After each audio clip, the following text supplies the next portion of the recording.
En este video voy a hablar sobre la crítica que hace Félix Guattari al sistema capitalista y sobre la propuesta política que hace en función de esas críticas. No fun. El texto en el que me baso exclusivamente para este video es de la década del 80, de principios de la década del 80, 1981, si no me equivoco. Obviamente el pensamiento de Guattari evolucionó a lo largo del tiempo y él va, digamos, sus escritos son un poco de notas que nos muestran el estado de su pensamiento en ese momento. Y siempre, por lo general, va reapropiándose de su propio pensamiento, de sus propios conceptos y cada vez expresándolos de maneras distintas, pero hay toda una línea de pensamiento, ¿no?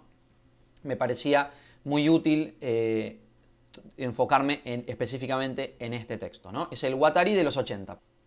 Ahora, Guattari se centra en el concepto de capitalismo mundial integrado.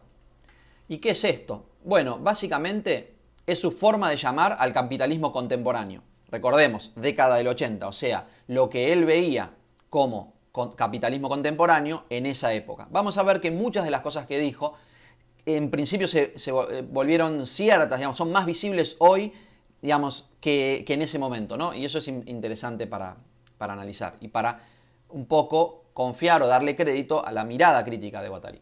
Ahora, ¿por qué llama al capitalismo contemporáneo capitalismo mundial integrado?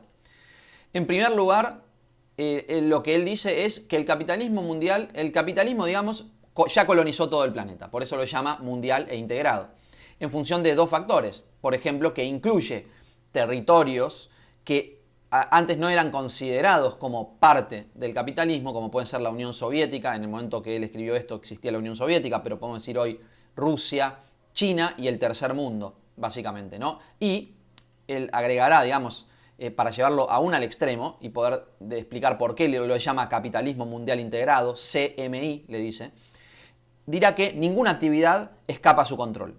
Y esto creo que es el aspecto más interesante. Él va a abordar el problema desde tres puntos de vista, ¿no? Que los vamos a ir viendo en orden. En primer lugar, los sistemas de producción y axiomatización del capitalismo. ¿A qué llama axiomatización? Es algo muy interesante, viene de ya desde el Anti-Edipo.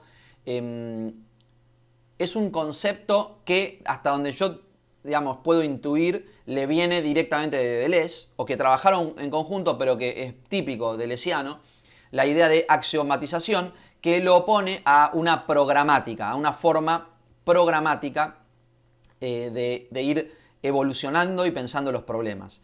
Es decir, el capitalismo se adapta porque ante la aparición de nuevos problemas crea axiomas, crea de la nada, digamos, nuevos axiomas que le permiten seguir funcionando.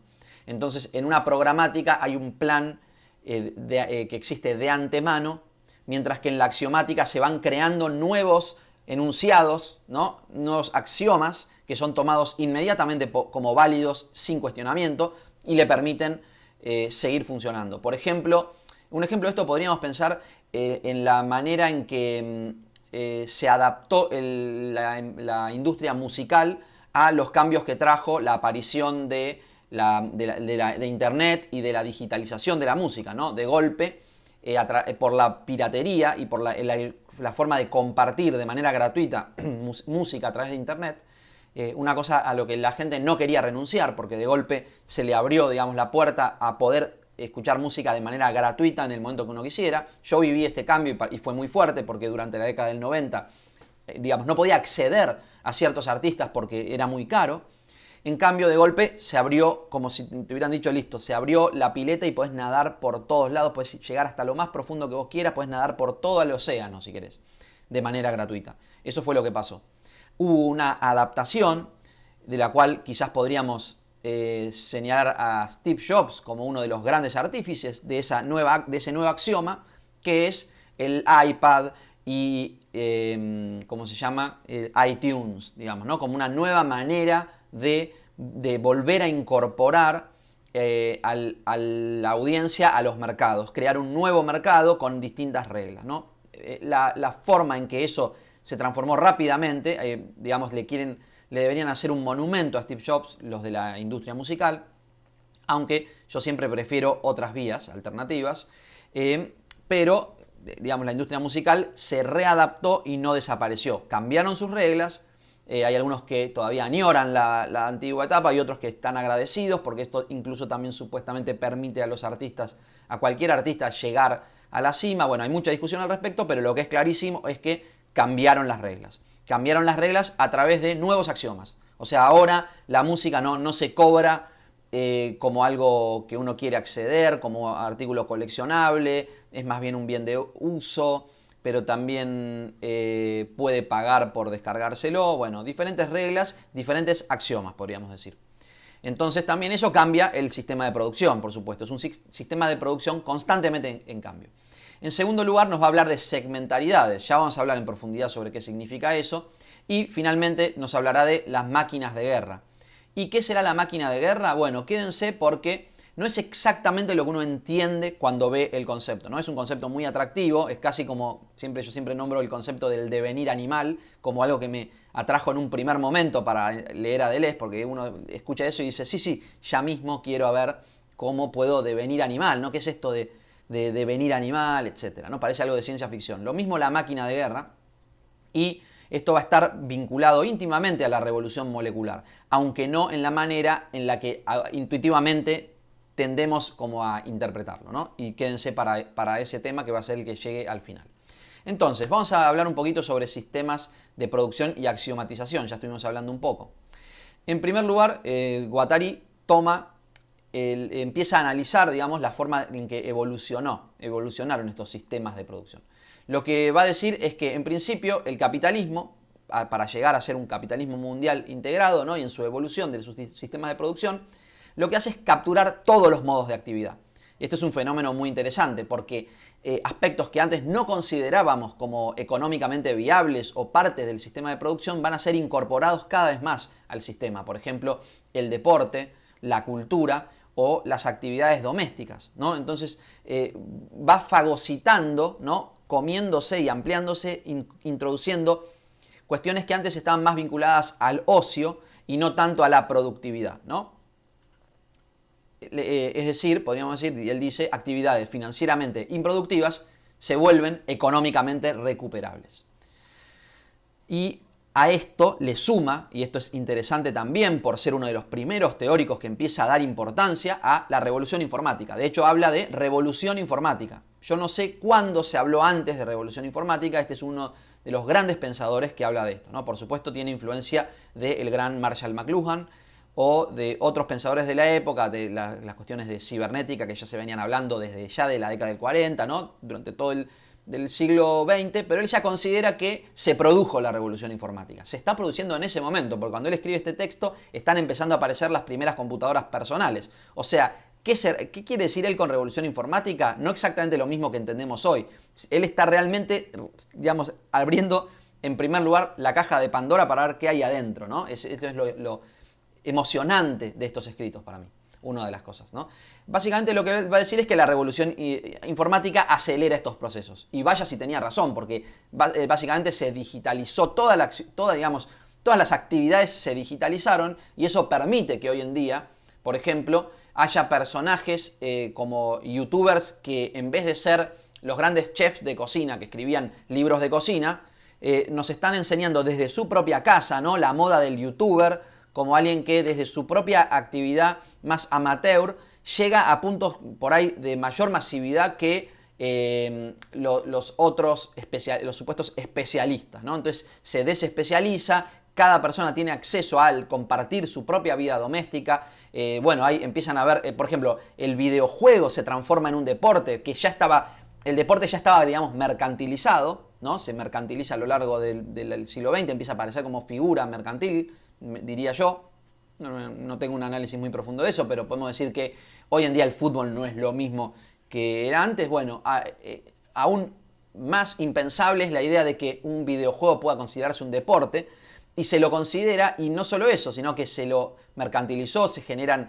hay gente que vive de eso y que vive y que gana muy bien por vivir de eso, ¿no? De, entre comillas, jugar, el juego, el ocio, ¿no? Al mismo tiempo la cultura también, etcétera, ¿no? De hecho, podría decir que en una medida pequeña, mi canal es un emprendimiento cultural que está incorporado en un sistema, en un mercado, ¿no? Y que tiene sus propias reglas, ¿no? De ahí todo también el universo, enorme universo que implica la producción de videos a través de YouTube, con sus propias reglas, etcétera, ¿no? Y las formas en que también se ajustan los ideales de los creadores a las necesidades del mercado o las obligaciones o la dominación del mercado, ¿no? Podemos decir que hay cierto dominio de lo que llama el algoritmo, que no es en realidad un algoritmo, pero que sí hay cierto dominio de las normas que rigen YouTube para los creadores, ¿no? Yo no soy 100% libre cuando hago esto, pero tengo mayor libertad que en sistemas previos, por ejemplo lo que podría ser la televisión, etc. Entonces la revolución informática, podemos decir, aceleró todo esto, ¿no? Entonces en función de esta revolución informática podemos decir que cambian las formas de expresión económica o por lo menos la revolución informática acelera eso y podemos decir que estamos en una época de capitalismo mundial integrado informático donde domina la norma de la digitalización y la informática. Pero son reglas parecidas a las que nombra Guattari ya en la década del 80, ¿no? La expresión económica, nos dirá, está dividida en sistemas de signos. Por un lado, donde podríamos decir signos monetario, bursátil, judicial, ¿no?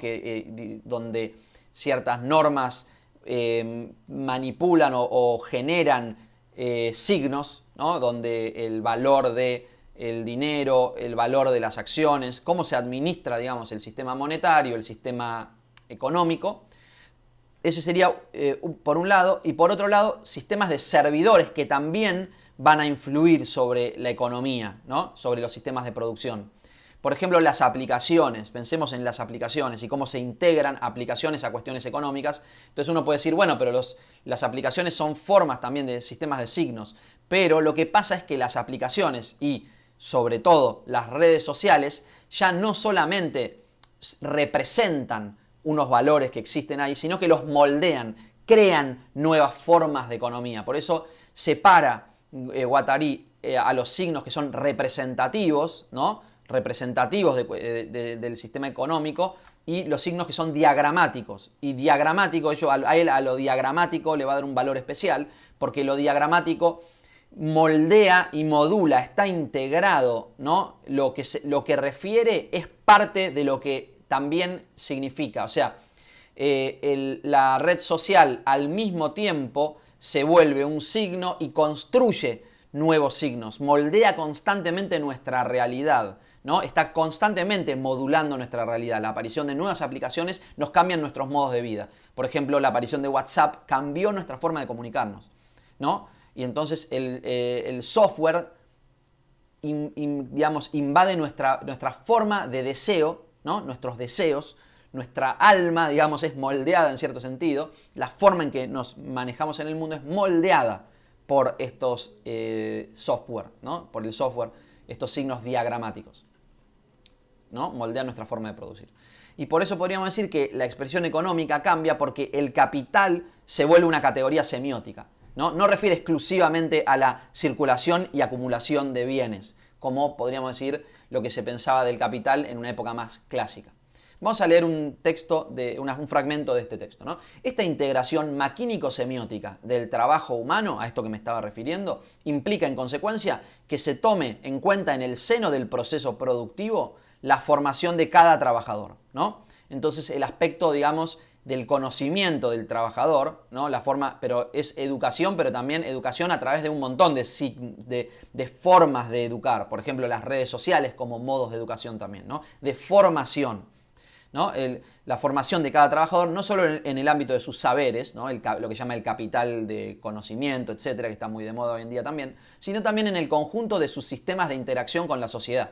Por ejemplo, las redes sociales, etcétera, y con el entorno maquínico, ¿no? Cómo nos relacionamos con las máquinas, ¿no? Podríamos decir que WhatsApp es una máquina que nos incluye adentro, digamos, nos incluye como sujetos del consumo de ese producto que es el WhatsApp y que nos cambia nuestra forma de percibir la vida, ¿no? Por ahí les parece extremo esto que estoy diciendo, ¿no? ¿Por qué WhatsApp influye en mi vida? Yo puedo vivir afuera. Bueno, pero si no es WhatsApp, piensen en Facebook, piensen en cualquier tipo de red social, cualquier tipo de aplicación hoy en día, ¿no? El celular en sí mismo como smartphone, como computadora de bolsillo y todo el set, toda la batería de herramientas que tiene adentro y que nos manipulan, nos moldean nuestras formas de sentir y de pensar. Entonces, dice, ¿no? Sino también el conjunto de sistemas de interacción, etcétera, imbrincando en este entorno tanto las máquinas propiamente dichas, ¿no? Las máquinas técnicas, como las máquinas semióticas y las máquinas deseantes. Por supuesto es esto que estoy diciendo, ¿no? Cómo moldea nuestra propia vida, nuestra forma de interacción con la vida. Y sobre este concepto de máquinas semióticas, máquinas deseantes, es que ellos trabajan en un montón de otros escritos, como en el Anti-Edipo o 1000 mesetas. Así que si les interesa pueden ver los otros videos que hay en el canal, porque esto es, digamos, solo la punta del iceberg, ¿no? ¿Qué es una máquina deseante? Todo esto lo trabajan muchísimo, no me voy a meter con eso ahora, ¿no? Pero digamos que estas máquinas funcionan como un software de los comportamientos sociales, esto que les estoy diciendo, ¿no? Que impactan sobre nuestra forma de vida. Esto es muy claro cuando uno ve la forma de interacción social de las nuevas generaciones, ¿no? Es como alguien, si tiene más o menos 40 años, ve los jóvenes de hoy y cómo Instagram no es solamente una nueva forma de interacción, podríamos decir. Es casi la única. Hay algunos que nacieron cuando ya estaba Instagram, entonces no es que les cuesta cierto trabajo entender cómo funcionaba la interacción social en la década del 80, ¿no? Y él ya está diciendo esto en esa época. Entonces, software de comportamientos sociales, de tejidos urbanísticos, cómo nos organizamos socialmente a nivel, digamos, en cada ciudad, etcétera, los niveles de sensibilidad, de interiorización de los sistemas jerárquicos, etcétera, ¿no? El capitalismo mundial integrado favorece las innovaciones, ¿no? Podemos hablar, hay toda una gran, digamos, movida sobre cómo las innovaciones cambian nuestras formas de vida y nos hacen felices, etcétera, ¿no? Un gran marketing alrededor de la innovación y sobre la expansión maquínica, digamos, solo, digamos, advertirá Guattari, solo en la medida en que puede recuperarlas y consolidar los axiomas sociales fundamentales, sobre los cuales no puede transigir. Por ejemplo, el caso que les dije de Steve Jobs y la industria la industria musical, ¿no? Y cómo fue un nuevo axioma que no le permitió transigir, o sea, de golpe se nos volvió gratis escuchar música, ¿no? Hubo un boom de la piratería, ¿no? La piratería, y que hoy en día sigue existiendo, pero en esa época, sobre todo cuando nació Internet, o cuando se masificó, de golpe la piratería estaba completamente aceptada por toda la sociedad. Después empezó a haber campañas donde es cada vez menos aceptada y cada vez menos difícil, y gente que con gusto paga, por ejemplo, a Netflix para ver películas, para poder limitar, o sea, le pagan a Netflix para limitar el espectro de las películas de las que puede gozar, digamos, cuando 10 años antes se había abierto una posibilidad y la gente empezó a bajar masivamente películas y guardarlas, acumularlas como coleccionándolas, como una cosa medio nostálgica que ya pasó de moda el acumular, porque de golpe después empezó a ser más rápido el verlas online que el descargarlas, o incluso descargarlas pasó a ser tan rápido que ya no hacía falta guardarlas porque es preferible borrarlas y bajarlas de nuevo cuando uno quiere, etc. Y de golpe llegó Netflix y cambió. Hubo una nueva axiomática en donde ahora la gente, en vez de hacer el esfuerzo de salir a buscar, ¿no? Y de utilizar la piratería, que se desprestigió un poco, empezaba la gente a ver Netflix, por ejemplo. Pero Netflix acota también, no solamente digamos, el contenido y la forma de lo que vemos, ¿no? Y modificó mucho nuestros hábitos digamos, de consumo del arte audiovisual, ¿no? De cine, que dejó un poco también de ser cine, empezó a pasar más por, digamos, ya es difícil llamar cine a eso, no es exactamente lo mismo, bueno, y todo eso que trae aparejado, ¿no? Cambios, se fue modulando, ¿no? Esta forma diagramática de interacción, de crear nuevos mercados constantemente y manipular nuestra forma de vivencia, ¿no? Nuestra interacción con estas máquinas, ¿no? Netflix podría ser una especie de máquina. La nueva máquina semiótica podría ser Netflix, o una de las nuevas máquinas semióticas podría ser Netflix, ¿no? Entonces, un cierto tipo de concepción del socius, ¿no? O sea, el CMI, Capitalismo Mundial Integrado, favorece un cierto tipo específico de concepción del socius. También el socius es un concepto que tiene que ver con cómo vemos lo social, ¿no? No es exactamente la sociedad, sino una especie también podemos entenderlo como un diagrama de lo que está, digamos, está aceptado y admitido dentro de la sociedad, algo así, y también formas de ser del sujeto, etcétera, ¿no? Formas del deseo, del trabajo, del tiempo libre, de la cultura, ¿no? Favorece innovaciones, pero las contiene dentro de lo que el capitalismo quiere, ¿no? No puede transigir las normas de sus ideales de mercado. Ahora, esta idea de axiomatización del socius funciona de tres maneras, dice Guattari: cercamiento, desterritorialización y segmentaridad. Esto es interesante, vamos a ver un poco de cada una, ¿no? En primer lugar, el cercamiento implicaría, digamos, tiene que ver con el hecho de que el capitalismo llegó a un momento en el cual dejó de poder expandirse, ¿no? Entonces, fíjense acá cómo él hace un juego con la idea de extensivo e intensivo. Cuando deja de poder expandirse y ya colonizó todo el mundo, básicamente, porque hasta, digamos, China fue cercado, fue digamos, colonizado por el capitalismo en cierto sentido, esta idea de cercamiento tiene que ver con que ahora va a intentar, digamos, reformula sus bases para poder cada vez ser más intensivo. En vez de ser expansivo en lo extenso, busca dominar sobre lo intensivo, ¿no? Los modos de ser de los sujetos del capitalismo, internos al capitalismo, ¿no? Porque ya no puede crecer en extensión, crece en intensividad. Entonces, podríamos decir que se llegó al fin de los capitalismos territorializados, ¿no? Entonces él va a llamar a esto imperialismos intensivos desterritorializados. Y sobre territorialización tengo un video que por ahí es cortito y que puede ayudarlos a entender un poquito. Les dejo acá el link, acá arriba también. Entonces, llamamos imperialismos intensivos desterritorializados porque esto implica una homogeneización de los modos de producción, circulación y control social.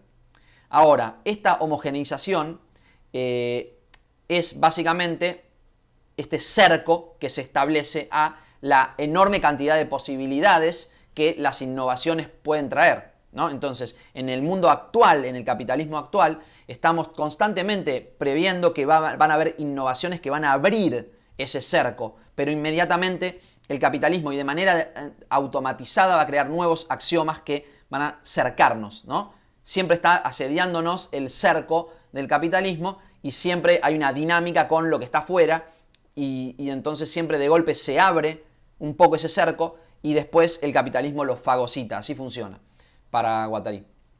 Ahora, lo que va a decir es que la forma en que consiguen esta homogeneización es a través de la multicentralización. Entonces es una forma interesante de interpretarlo. Él va a decir que el mito, por ejemplo, de la alianza tripartita, el mito de que hay como una especie de fuerza oscura que está guiando el capitalismo hacia ciertos lugares, ¿no? Donde hablan como una forma de teoría de complot que estaba bastante de moda durante los 80 y también 90s y que incluso hoy en día sigue. Bueno, obviamente hoy en día hay un auge enorme de las teorías de complot por la gran digamos, facilidad con la que se transmite en las redes sociales ese tipo y porque es sensacionalista, digamos, por lo sensacional que es creer en ese tipo de teorías. Y lo que dice Guattari es, ese tipo de teorías las produce en cierto sentido el capitalismo para exorcizar o para no dejarnos ver como el pase de un mago que nos hace creer, ¿no?, que está centralizado y movilizado de esta manera, pero en realidad los pases de magia se hacen donde uno no está mirando, de manera multicentralizada, con una forma muy compleja de interacción entre las diferentes partes que de alguna manera, de manera automatizada, llegan a acuerdos. Esto es lo que dice Guattari. Ahora, nos seguirá diciendo, ¿no? Y esto leo también textual. En cierto modo, el CMI instaura su propia democracia interna, ¿no? Una forma particular de democracia interna. No impone necesariamente decisiones que vayan en el sentido de sus intereses inmediatos, ¿no? No está esta alianza tripartita, este eje de dominación que va tirando líneas y señalando hacia dónde tiene que ir, sino que mediante mecanismos extremadamente complejos mantiene una consulta con los otros centros de interés. Esto me parece interesante teniendo en cuenta cómo funciona hoy en día el marketing político y cómo ellos, digamos, los políticos, tiran o generan como constantemente consultas, por ahí consultas inconscientes, ¿no? Uno no sabe, pero por ahí al dar like a algo, está participando de encuestas a nivel planetario que nos van indicando como nubes de formas de pensar, ¿no? A través del análisis del comportamiento de la gente en las redes sociales podemos más o menos extraer cómo opina la gente, ¿no? La opinión pública se vuelve cada vez más como una especie de sujeto explícito del análisis informático, donde podemos decir, sí, está bien, pero ellos no saben lo que hay adentro mío, en mi alma, etc. ¿Cómo puedo ser yo? ¿Cómo pueden saber cómo yo formo parte de una nube, etcétera? ¿Cómo pueden analizar mi comportamiento? Lo que pasa que ellos no es que no se basan en una idea como de esencialista, de que están encontrando la esencia de la gente. Lo que hacen son sistemas automáticos en los cuales, dada cierta información, ¿no? Dado cierto input, ellos producen cierto output. O sea, interpretamos esto y por eso hacemos esto otro, ¿no? Reaccionamos a esto que interpretamos. Y esto, al poder ser multiplicado, ¿no? A través de formas como de procesos informáticos, multiplicado y constante y tan grande esta idea del Big Data, etcétera, lo que esto permite es que constantemente hay un prueba y error, prueba y error, prueba y error, donde los modelos con los que trabajan son cada vez más eficientes para conseguir los objetivos, ¿no? Entonces ponen una energía puesta ahí, tienen energía puesta en una consulta constante, ¿no? Donde hay interacción de un montón de nodos, porque no hay un solo nodo, hay miles de nodos que están interactuando y su forma de medición impacta como resultado para la consulta del otro, etcétera, ¿no? Funciona de esta manera. Entonces, mediante mecanismos extremadamente complejos, mantiene una consulta con los otros centros de interés, con los demás segmentos, ¿no? Atiendan a esta idea de segmento. Con los que debe componerse, ¿no? Se compone una totalidad a través de distintos segmentos o nodos que van interactuando. Analizan y producen, entonces hay un input y output de cada uno de estos nodos. Esta negociación ya no es política. Ya no es política en la acepción antigua, dirá, ¿no? Como que hay una especie de nueva política. En los 80 está escribiendo esto. Introduce sistemas de información y de manipulación psicológica a gran escala, utilizando los medios de comunicación de masa. Bueno, esto fue de masas. Esto fue, pero completamente explícito ya en Obama y en Trump, en la forma en que se condujeron Obama y Trump para ganar las elecciones, ¿no? O piénsenlo ustedes en cómo funciona la política en su país y tomen en cuenta esto que se dijo en la década del 80, cómo analizaba esto en la década del 80, ¿no? El poder, nos dirá, del capitalismo mundial integrado está siempre en otra parte, ¿no? No es esta alianza tripartita que está manipulando oscuramente, los Illuminati que manejan desde hace 20.000 años, están llevando a la humanidad hacia lo que ellos quieren, ¿no? O sea, una sola moneda y entonces que haya transfusiones de sangre y meterte un chip para poder manejarse. No, el poder siempre está en otra parte, dentro de mecanismos desterritorializados, es decir, no... la vieja política tiene esa lógica territorial, ¿no? Como de control en la acepción antigua, ¿no? Y dominación territorial. Esto hace que aparezcan hoy en día como algo imposible de aprender, de localizar y de atacar. Es interesante esto en relación a lo que habitualmente pensamos de lo que es la revolución molecular. La revolución molecular se piensa que es como una estrategia para conseguir, digamos, dominar territorios, etcétera, y que la dificultad está en que no podemos atacar esa revolución porque es imposible de aprehender, localizar y de atacar. Esto en parte podría ser interpretado así, aunque vamos a ver bien dentro de qué, digamos, contexto podemos entenderlo de esta manera. En principio diría que no es tan así, pero solo lo es en función de que el capitalismo funciona de esta manera. Esto es lo que dice Guattari.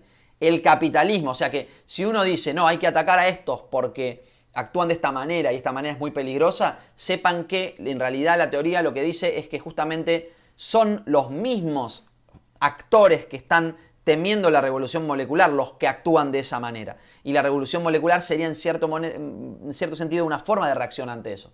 Ahora, hay una coexistencia, dirá, o sea, entre superdesarrollo, un subdesarrollo relativo y una pauperización absoluta en el mundo. Entonces, ¿qué dirán?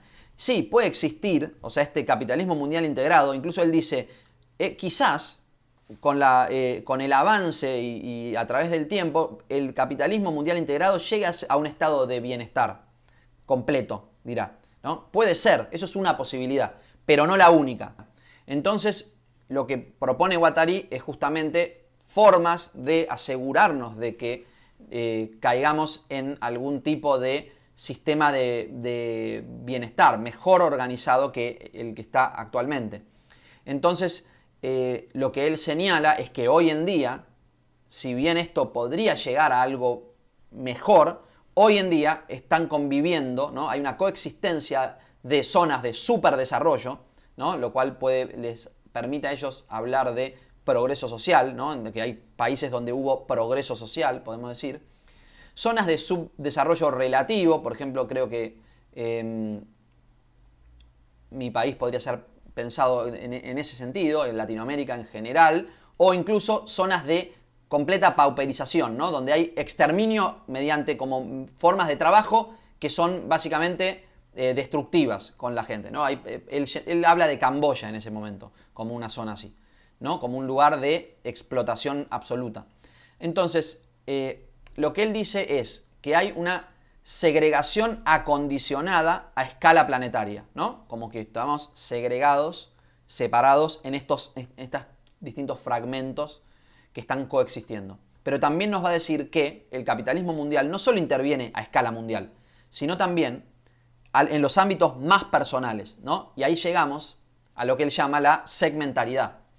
Segmentaridad es como la idea de que estamos atravesados por diferentes segmentos, ¿no? Estos diferentes nodos que van impactando y que son como la red que va construyendo constantemente los nuevos axiomas, cercándonos, etcétera, crean o aparecen en función de su accionar distintos segmentos, ¿no? La segmentaridad, podríamos decirlo, implica un conjunto de subsistemas yuxtapuestos, imbrincados y ordenados. Entonces, yo creo que hoy en día, ¿no? La audiencia actual puede entender esto porque puede ver cómo hay un montón de distintas agendas políticas, segmentos de la población que van defendiendo diferentes políticas y cada uno puede posicionarse en cada una de estas pequeñas políticas de manera diferente, ¿no?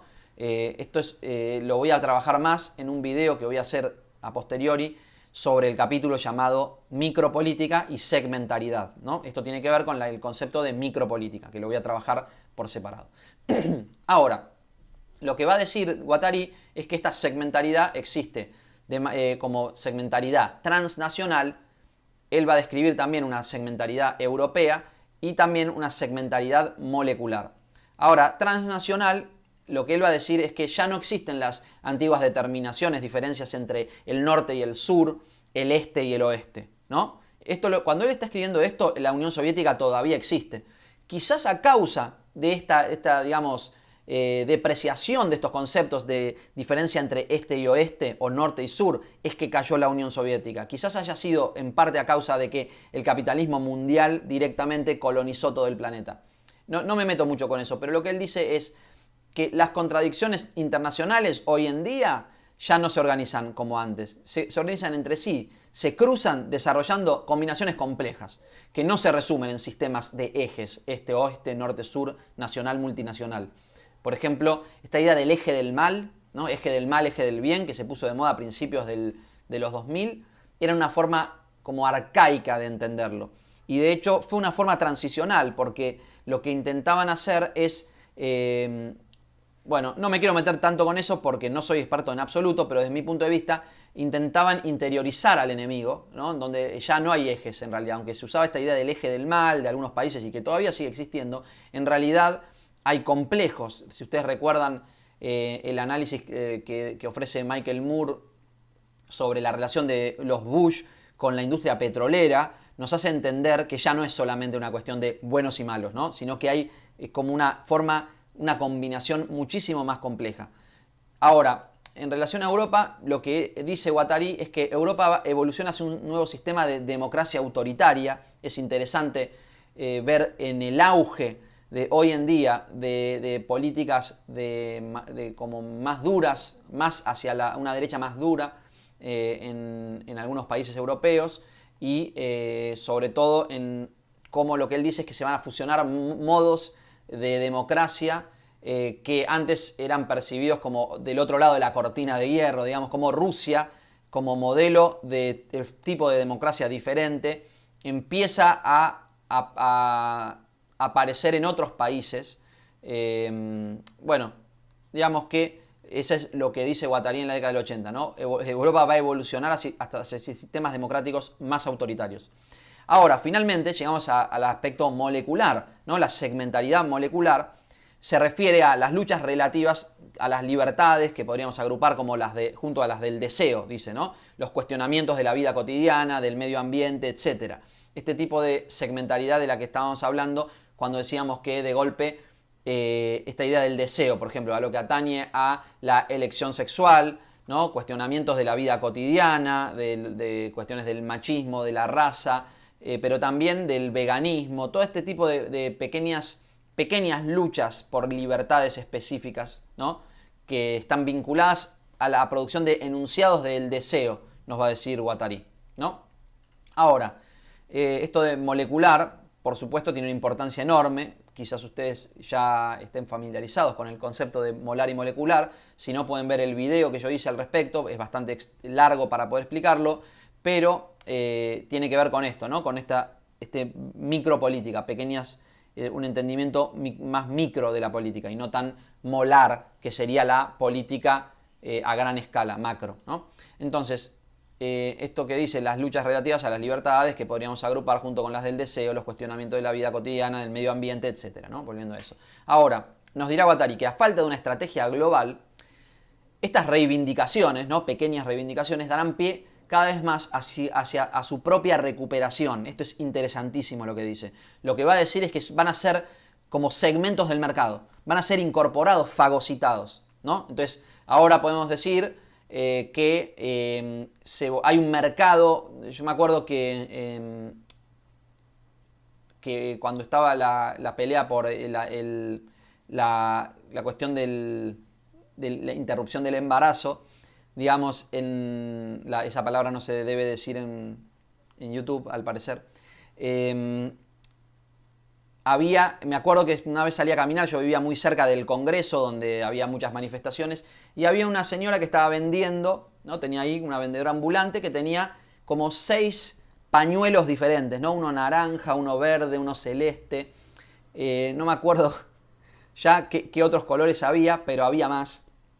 Y entonces es como que se mercantilizó el enunciado, ¿no? Los enunciados que piden libertades, ¿no? Y no quiero quitar mérito o decir ni pronunciarme a favor de ninguna de esas consignas, sino en este caso específicamente hacer notar que Guattari está hablando un poco de eso, de la mercantilización de estos lemas que piden por libertades, ¿no? O que expresan formas de deseo que antes estaban por fuera del sistema, ¿no?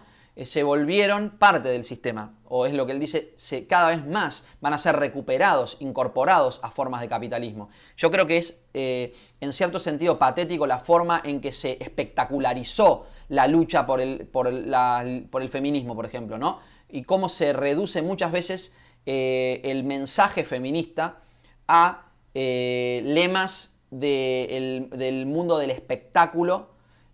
Por ejemplo, yo creo que entiendo que hay gente que le pueda gustar que haya producciones de Hollywood en donde se reduce muchísimo toda la lucha feminista a básicamente una forma patética de transmisión de mensajes subliminales que utiliza Hollywood desde el primer momento. O sea, de la misma manera con la que se justificaba o se llamaba a la lucha contra, digamos, a la aceptación de las guerras, de las distintas guerras a lo largo de la historia, ¿no? Ya desde la Segunda Guerra Mundial hubo un montón de propaganda, no que estuviera mal, digamos, pero en ese momento se sentía que tenía que haber aceptación del público de la lucha en la Segunda Guerra Mundial, por ejemplo, entonces se hacían películas propagandísticas, ¿no? No es que me guste la propaganda tampoco, pero digo, por ahí el objetivo final político por ahí era bueno, pero la forma en que eso se llevó a cabo en Hollywood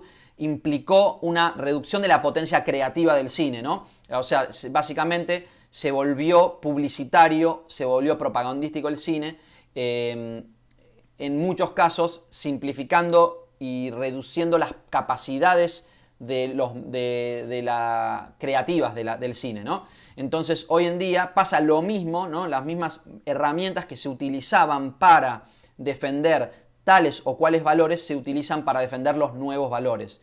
Pero el problema es que el método influye sobre el contenido. Entonces, si simplificamos, si mercantilizamos el arte, ¿no? Si transformamos, generamos estereotipos en las formas de transmitir mensajes, estamos reduciendo los mensajes. Y eso es lo que está pasando, por ejemplo, me viene a la mente dos series que vi y que realmente no me gustaron, más allá de que el contenido y digamos, el mensaje que estén dando sí me pudiera gustar hasta cierto punto, pero la forma en que se hacía para mí es alienante, hay una serie con Jennifer Aniston sobre un noticiero, tiene cosas divertidas, pero no me gusta la forma en que se simplifican los problemas al transformarlos en melodramas hollywoodenses. Y después otro que me pareció mucho más patético, que me pareció el colmo del uso del abuso del estereotipo, cuando contra lo que hay que pelear es contra el estereotipo. Creo que se llama Little Fires Everywhere. La verdad me parecieron formas patéticas de expresión artística. No son formas para mí, digamos, buenas de expresión artística.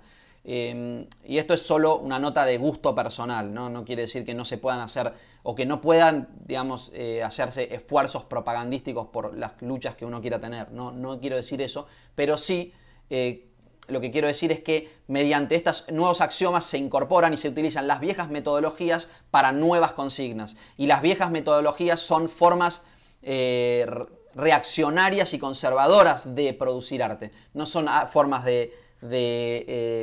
creativas desde mi punto de vista, ¿no?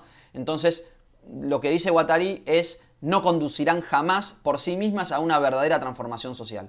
Y esto es interesante, ¿no?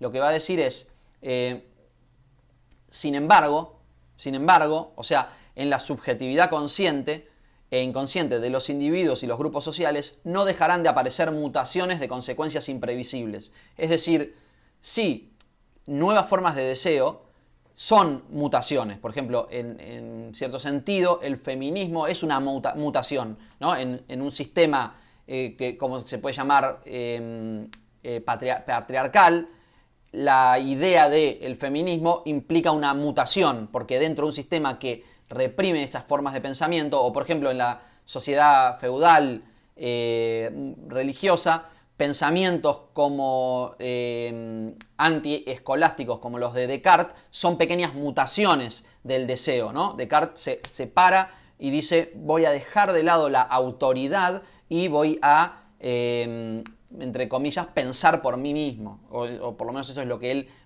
pretende hacer. Entonces, eso es una pequeña mutación, ¿no? Entonces, siempre van apareciendo mutaciones y siempre el capitalismo mundial va a tratar de cercar y de fagocitar esas mutaciones, ¿no? Entonces, sin embargo, las mutaciones tienen potencia creativa, ¿no? No significa que el hecho de que los lemas, los nuevos enunciados van a ser siempre fagocitados, o por lo menos van a intentarlo, siempre va a haber un margen por fuera, ¿no? Siempre va a haber una especie de desierto por afuera de los límites de la ciudad, dicen Deleuze y Guattari en Mil mesetas. Entonces, esta revolución molecular, ¿no? Esta constante aparición de pequeñas mutaciones en la subjetividad, ¿hasta dónde puede llegar? Lo que dice también, así como van a intentar cercarlo, los axiomas del CMI jamás lograrán terminar con ella, tampoco. Vamos a leer un texto, ¿no? Un fragmento del texto. Esto se desprende del hecho de que la revolución molecular no solo tiene que ver con las relaciones cotidianas entre hombres y mujeres, homosexuales y heterosexuales, niños, adultos, etc.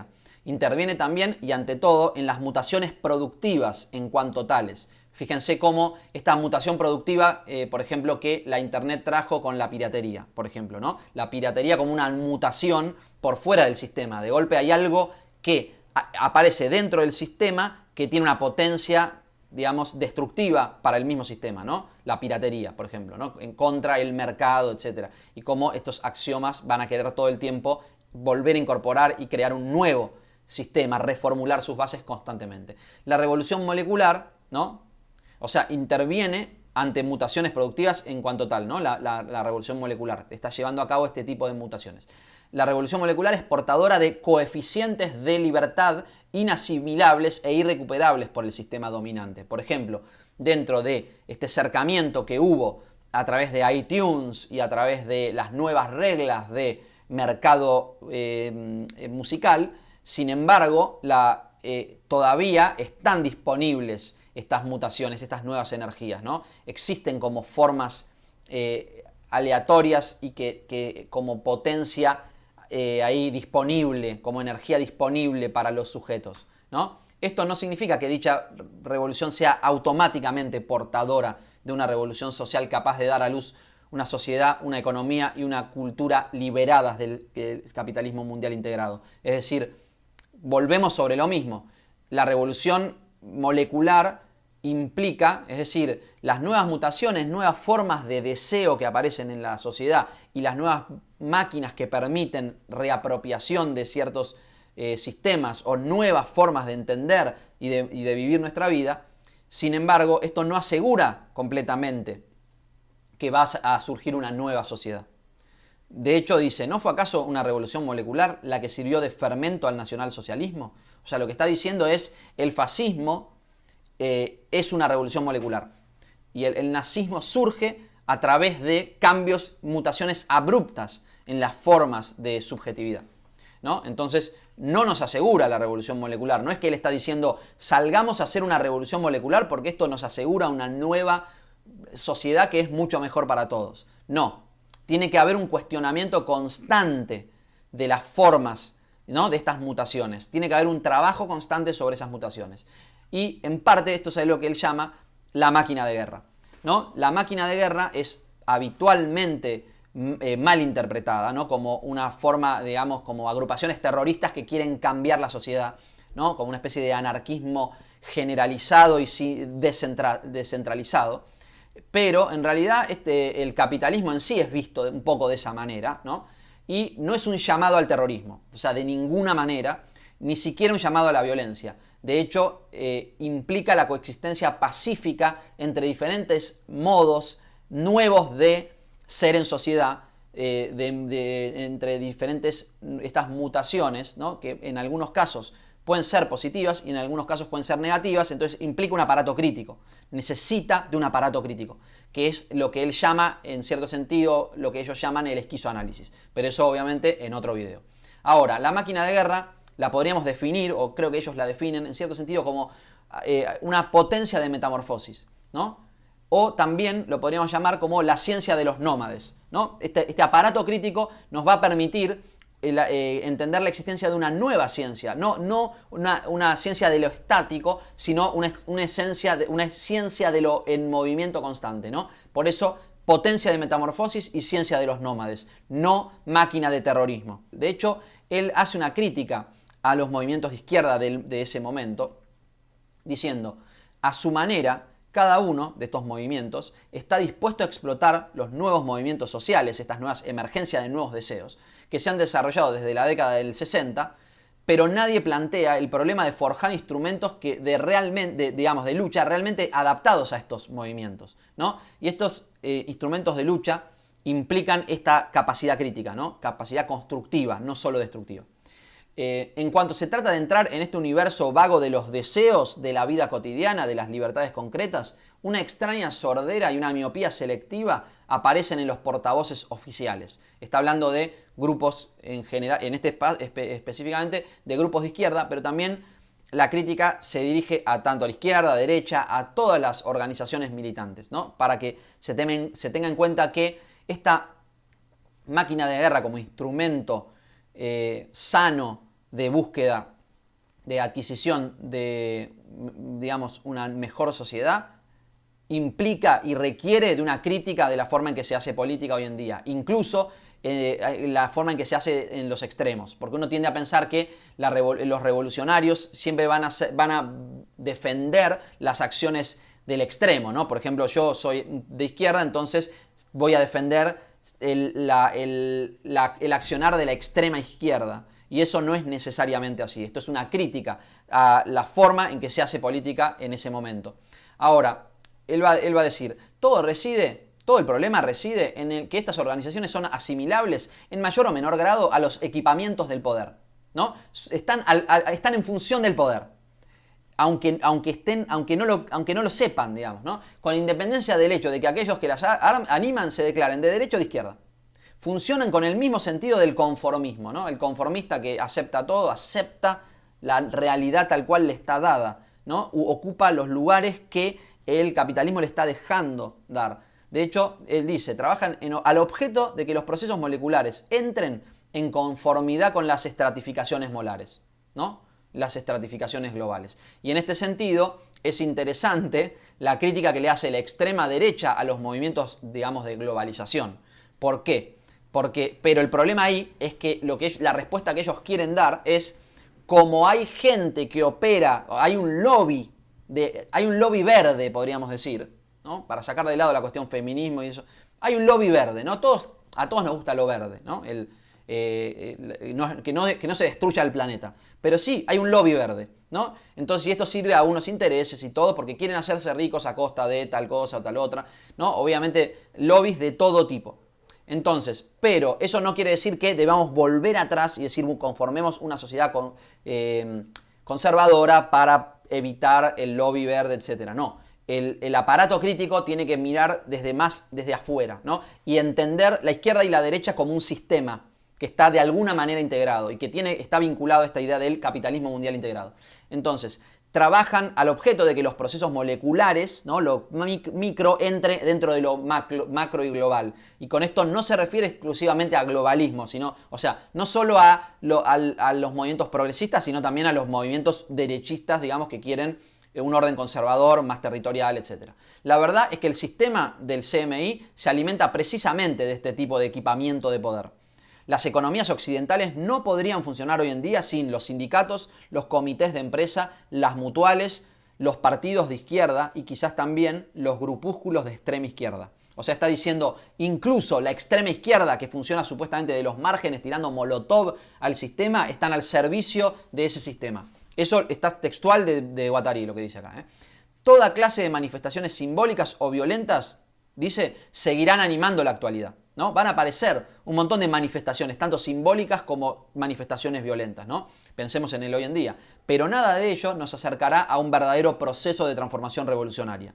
Entonces, atentos a los que huyen de la crítica de la extrema derecha y entonces piensan que por eso me tengo que ligar o ponerme a militar en tal o cual grupo.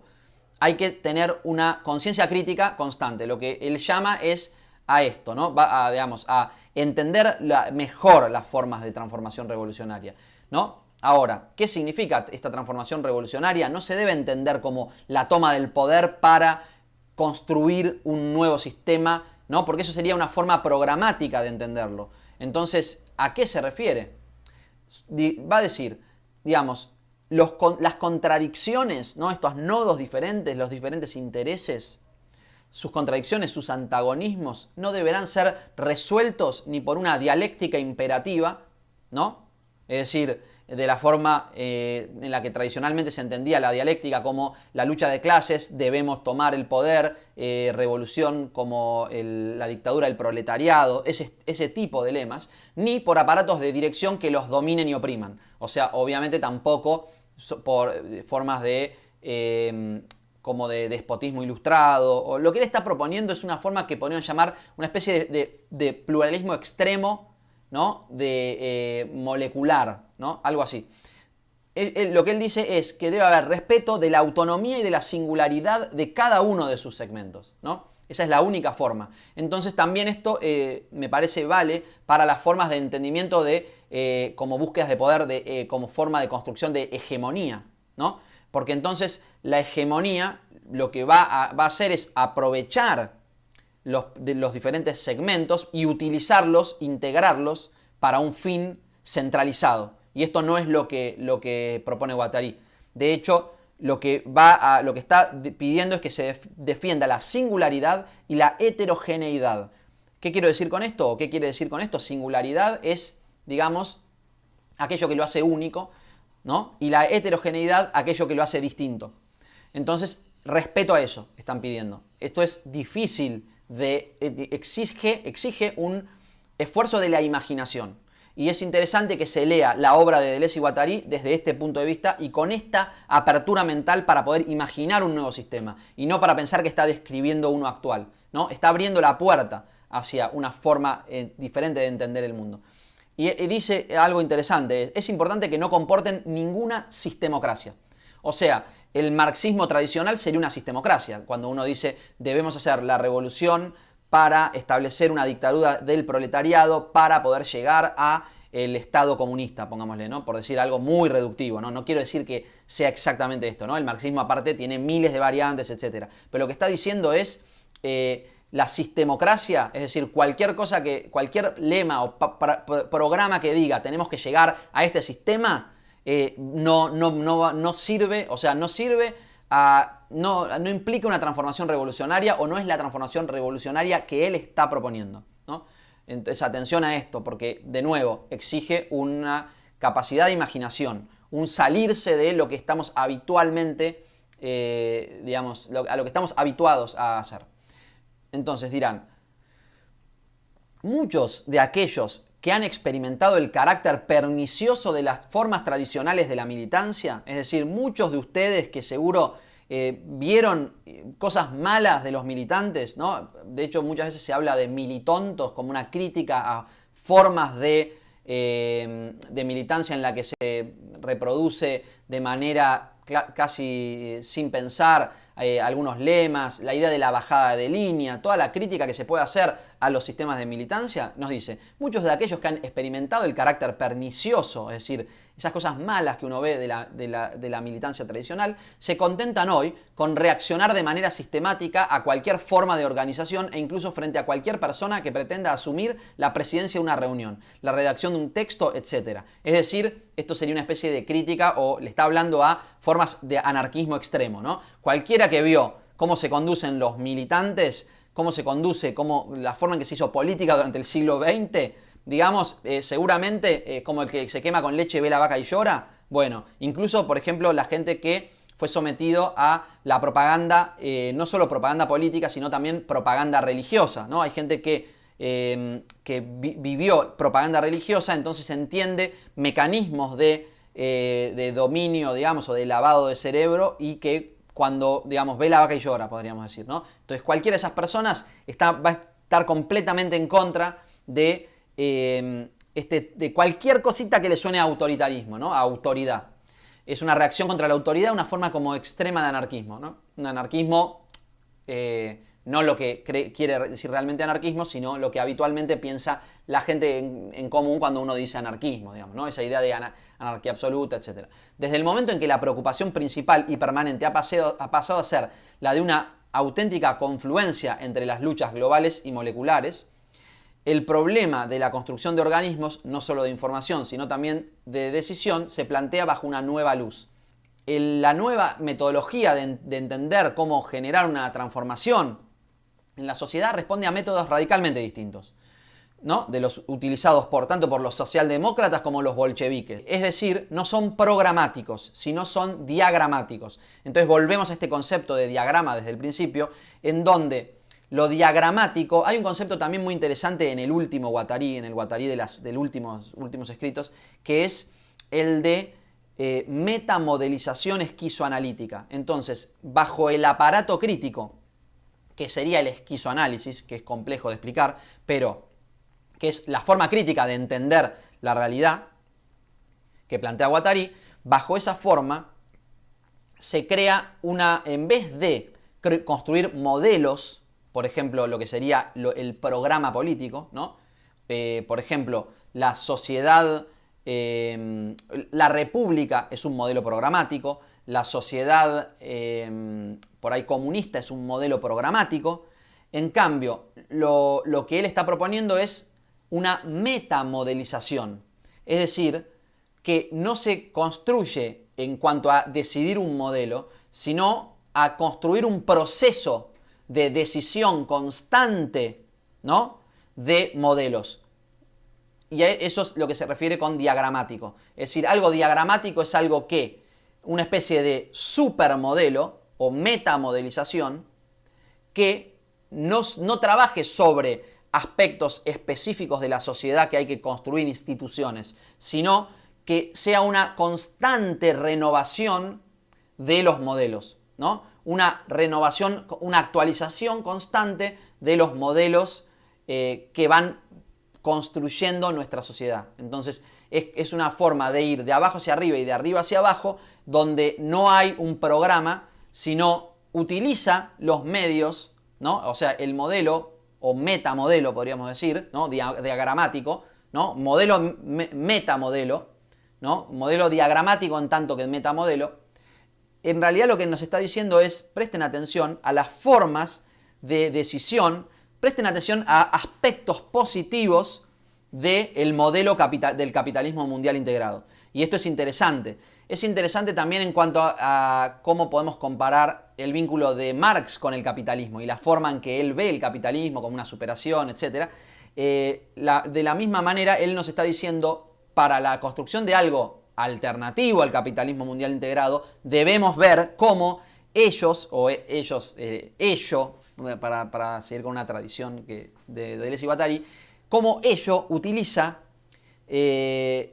una forma de decisión, de constante renovación, en la cual no hay un modelo único ni hay una programática, sino una diagramática, ¿no? Entonces nos dirá, no recurre a expertos sobre estos asuntos, no llama al gran estadista que dice el programa al que hay que seguir es este y el país que tenemos que construir es este, sino, no los necesita. Le basta con una práctica sistemática. Es una práctica sistemática, no un sistema, no un modelo sistema, sino una práctica sistemática. Acá es muy interesante la relación de Guattari y de Deleuze y Guattari con las teorías de sistemas y también con el constructivismo. En el último Guattari y en el último libro de Deleuze y Guattari le dan mucha importancia al constructivismo. No importa en este momento, pero tomen en cuenta nomás si quieren seguir investigando por su cuenta. No le supone el menor problema el hecho de no disponer de un Estado Mayor central, ni de una supercomisión política para orientarse en situaciones complejas. Entonces terminará diciendo: nos corresponde a todos apreciar en qué medida, por pequeña que sea, cada uno de nosotros puede trabajar para la puesta al día de máquinas revolucionarias políticas, teóricas, libidinales y estéticas que puedan acelerar la cristalización de un modo de organización social menos absurdo que el que vivimos hoy en día.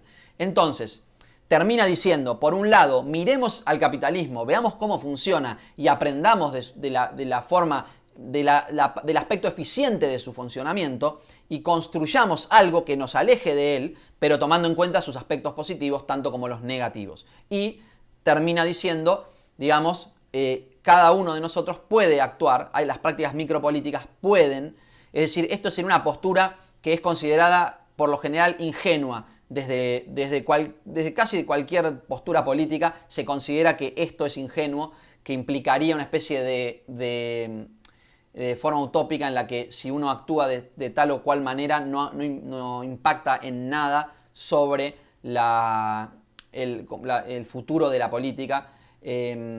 Sería como una postura en contra de las formas pragmáticas de entender la política de hoy en día. Por lo cual, digamos, ustedes muchas veces pueden haber pensado que este tipo de formas es una forma ingenua de pensar. Cada uno puede pensar lo que quiera, sin embargo, esto es lo que dice Guattari, ¿no? O sea, tómenlo o déjenlo. Él mismo dice que sus teorías se tienen que tomar más bien como formulaciones estéticas y no necesariamente como un aparato teórico. Es un tómelo o déjelo, digamos. Ahora, si les interesa seguir investigando o aprendiendo sobre las interesantes teorías políticas de Guattari, los invito a que vean el próximo video. Lo voy a hacer dentro de poco, todavía no está quizás cuando ustedes vean este video, pero va a aparecer prontamente, que es sobre el concepto de micropolítica y el capítulo Micropolítica y segmentalidad de 1000 mesetas, que se los voy a dejar acá.